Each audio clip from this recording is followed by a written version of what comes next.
Santiago was an old Cuban fisherman. He had gone 84 days without catching a fish. The local people whispered that he was unlucky Salao, the worst kind of bad luck.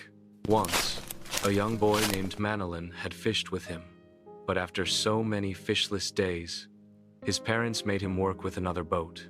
Still, the boy loved the old man, brought him food, helped him with his gear, and looked up to him as a mentor and father figure. Santiago's simple shack held his life. He dreamed often of his youth, especially the lions he had seen on the beaches of Africa when he was a sailor. On the 85th morning, Santiago set out before dawn. He rowed far beyond the other boats, determined to break his unlucky streak. He set his lines with great care, deep in the Gulf Stream.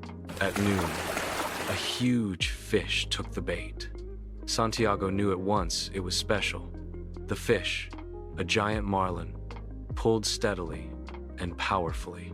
Santiago could not afford to let the line snap or to tie it to the boat. It would have broken everything. Instead, he held the line tight with his bare, calloused hands, letting it cut into his skin, and began a long, brutal test of strength. For 3 days and 2 nights, the marlin dragged Santiago's boat further and further into the deep sea. Santiago spoke to himself, to the fish, and to God.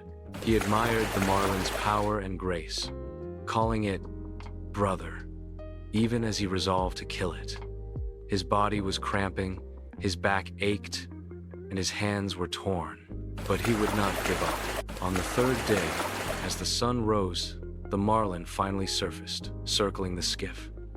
It was magnificent, longer than the boat, its purple-blue back gleaming in the sun. Gathering his strength, Santiago harpooned it through the heart. The fish shuddered, jumped, and died. Santiago lashed it to the side of his skiff, proud and exhausted.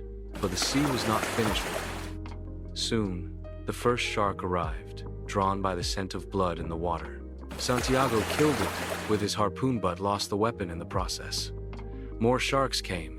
Using a knife tied to an oar, he fought them off as best he could. Then he used a club. Then he used the tiller. But he could not stop them all, one after another.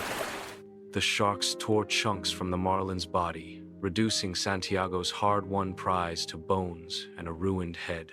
When he finally returned to the shore that night, there was almost nothing left of the great fish.